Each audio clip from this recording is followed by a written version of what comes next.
Good morning, class. Good morning, ma'am. How are you all today? Is the weather pleasant outside? Yes, ma'am. Are you all feeling fresh? Yes, ma'am. All right. So I'm going to tell you a story today. It's a very nice story, a very interesting story, which I will tell you through puppets. Have you seen a puppet show? Yes, ma'am. Do you know what puppets look like? Yes, ma'am. I have made some hand puppets and I'm going to tell you the story of a little bird called Kolhu. This is Kolhu. Kolhu the owl. All right. Do you see anything missing on his face? Is there anything missing on his face? Yes? What is missing? An ear is missing.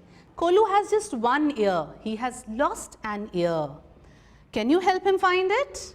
Will you help Kolhu find his missing ear? Yes. There is one ear that is missing on Kolhu's head. All right. Now Kolhu is really worried. He wants to search for his missing ear. So he went to ask his friends. First he went to Ritu. All right. Ritu, do you know where my ear is? Yes. Do you know where it is? Where is it, Ritu? It is missing. Even Ritu does not know. Does Anam know where the ear is? No, I don't know. You do not know where the ear is. Does Abhishek know where the ear is? No, I could not know that where is his ear. Oh, even Abhishek does not know where the ear is. Now Kolhu is very sad. Okay, so do you know who came to help Kolhu? He had a friend who was known as Pinky. Can you see Pinky here? Yes, ma'am. Why is she called Pinky? Yes, Ankit? Because the face is pink. Kolhu went to Pinky and asked Pinky, Pinky, do you know where my ear is? Pinky said, I do not know where your ear is.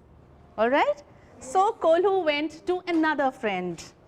And the other friend was known as Peely. Do you know why this friend is called Peely? Because the face is all yellow. So Kolhu asked Peely, Peely, do you know where my ear is? And Peely said, no Kolhu, I do not know where your ear is. Kolhu was very sad.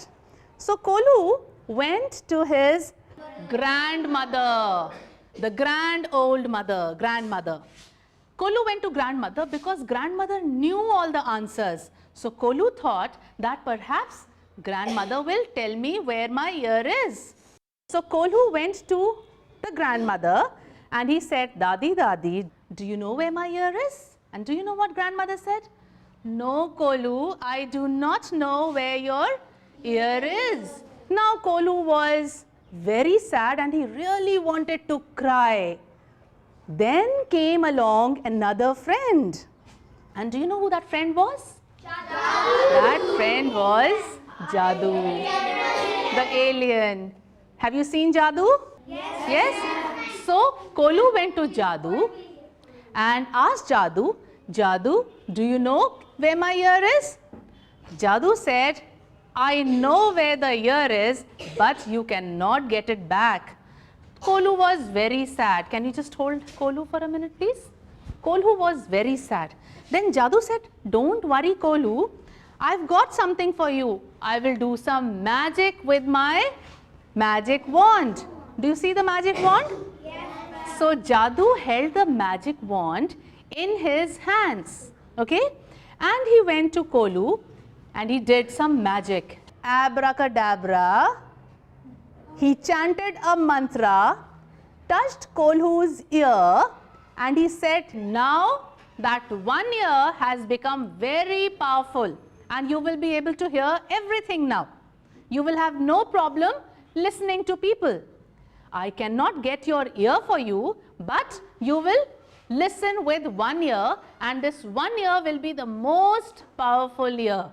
Okay, Kolhu was very happy because with one ear now, he could listen to anyone. He could hear anything. His ears had become very, very powerful. Can you just hold this? Thank you. Okay, so this was the story of Kolhu. How his ear became very, very powerful. Alright, and one more thing then, Kolhu asked Jadu, Jadu, you know magic. Can you tell me what happened to my ear? What really happened to my ear? Then Jadu said, yes, I know what happened to your ear. Do you know what happened to his ear? Can you guess? Inside the stomach of the mouse. And Jadu told him that the ear was eaten away by the mouse.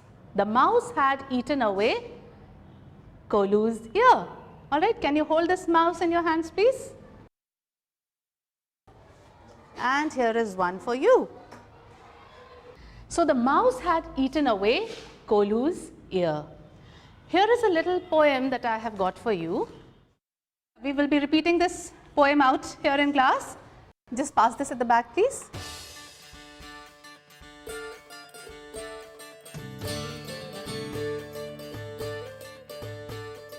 Alright, you can pass them at the back. The title of the poem is Mice, Mice Everywhere. Let me say one line and then you repeat after me, alright? And once you have learnt it, you can say it on your own. Mice, mice everywhere. Mice, mice everywhere. On the table and under the chair. On the table and under the chair. One jumped One over my hair. over my hair. Mice, mice at 2:30. Mice, mice at 2:30. Sitting in my shoe. Sitting in my shoe. Mice, mice inside the room. Mice, mice inside the room. Sleeping on a broom. Sleeping on a broom. Mice, mice running along Mice, mice running along my garden wall. my garden wall. Mice, mice, oh why don't you Mice, mice, oh why don't you go to Bengaluru? go to Bengaluru? Did you enjoy this poem? Yes. Yes? Okay. Can you tell me the places where the mice went to? Can you just repeat those places? On the table and under the chair. Okay. On the table and? Under the chair. Okay. Other places? Could you tell me? Sitting in the shoes. The mice sitting in the shoe. All right. Yes, yes, yes. Mice, mice inside the room sleeping on a broom. Very good. Inside the room and sleeping on the broom. Yes? One jumped over my hair. One jumped over my head. Over my hair. Very good. Yes?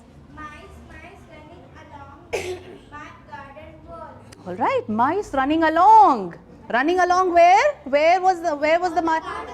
On the garden wall. Yes? Yes. Go to Bengaluru. Go to Bengaluru. Very good. Very good. Let's clap for everyone. Very good. Okay. All these words that tell you about the position where the mice went to. Okay, can you repeat those words? So one was on, under, over, at, inside, to, along. Okay, in. Yes, I've got two here. Inside, between. Okay. So what kind of words are these? These are all position words. There's another name for position words. These words are also called prepositions. Yes. We also call these position words prepositions. So what did you learn today? We learned about position words. Shall we just repeat the words once again? On, under, over, at, in.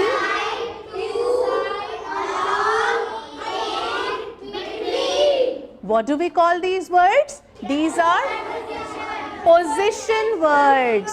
Position words. So what did we learn today? We learned some position words. Okay, where is Jadu right now? Jadu is on the table. Okay, where is Jadu right now? Under the table. Okay, now where is Jadu? On my head. Where is Jadu now? On his shoulder. Okay, and now where is Jadu sitting now? Between Anam and Mayank. So we learned about position words today. All right? Position words, we also call them prepositions.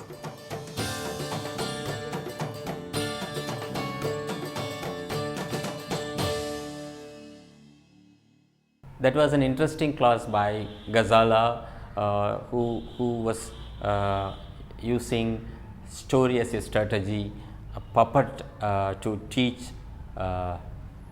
grammar activities, not in a formal way. What went into our planning? Because you used, as I mentioned, just storytelling as a strategy, puppets, activities, interactions, and of course these kind of worksheets. What went into your thinking when you planned? Mr. Meganathan, you must have heard of the saying that goes like this: tell them they forget, show them they remember, involve them they understand. So it's very important for us educators today to keep the students involved in the classroom as much as possible, because these are not the times when students merely depend on monologues in class. The classes have to be as interactive as possible. Try to work up not just on the 4 basic skills in English that we generally work on, the listening, speaking, reading and writing. We also have to focus on the thinking skills. And for that, it is important for us as teachers to involve them as much as we can. That was the reason I used puppets in class, because the visual impact that the student has is a very strong one. So it was important for me to involve the students in storytelling through puppets, try to get their ideas, elicit as much of response from the students as possible through the medium of puppet show storytelling. So that made the class more interactive, and definitely I think the students benefited. That's the point. We want the teachers to understand. You did not define what a preposition is or what it does. Yes. You threw open the story, then you gave them the worksheets and you made children respond. And when I was observing, I noticed a lot of whole class activity coming up. Everyone was repeating. So how it helps the children to internalize the definition which you, of course, you said at the end.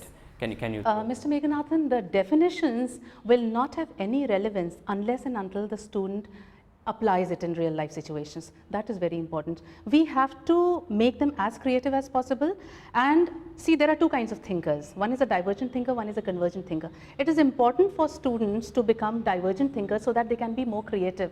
So coming to the specific from general is very important. So that is the reason I started off with the story, and it was only in the end that I focused upon the definition. So, because if I had started off with the definition, they would not have registered it really. Fine, well said. So the message is, do not teach grammar in a formal manner to at least children like these young children. So let them use it, let them know the meaning, then come to the form. Yes, let them apply it in real life. Let them use their experiences and then apply it in real life situations, and that is the way they would learn it. Fine. That's good. It's fine. Real life situation is the meaning. Use the language first, then know the definition or the form of it. So from meaning to form. At the end, you reinforced by recalling. Yes. So how far it would help children to internalize the grammar item or the form or the meaning? See, recapitulation is very important because it helps them to internalize the concepts they have learned in the class. And as teachers, we also need to focus on how we teach, the strategies, not merely on what we teach in class. So we need to have a focus on how we teach. So because of that focus on how I was teaching in class, I tried to recapitulate whatever I did today in the class, I recapitulated it in the end so that the students could internalize the concept and go back home feeling satiated. That's the point. Thank you very much. I think our teachers will carry this message and this kind of strategies in their classroom. Thank you very much.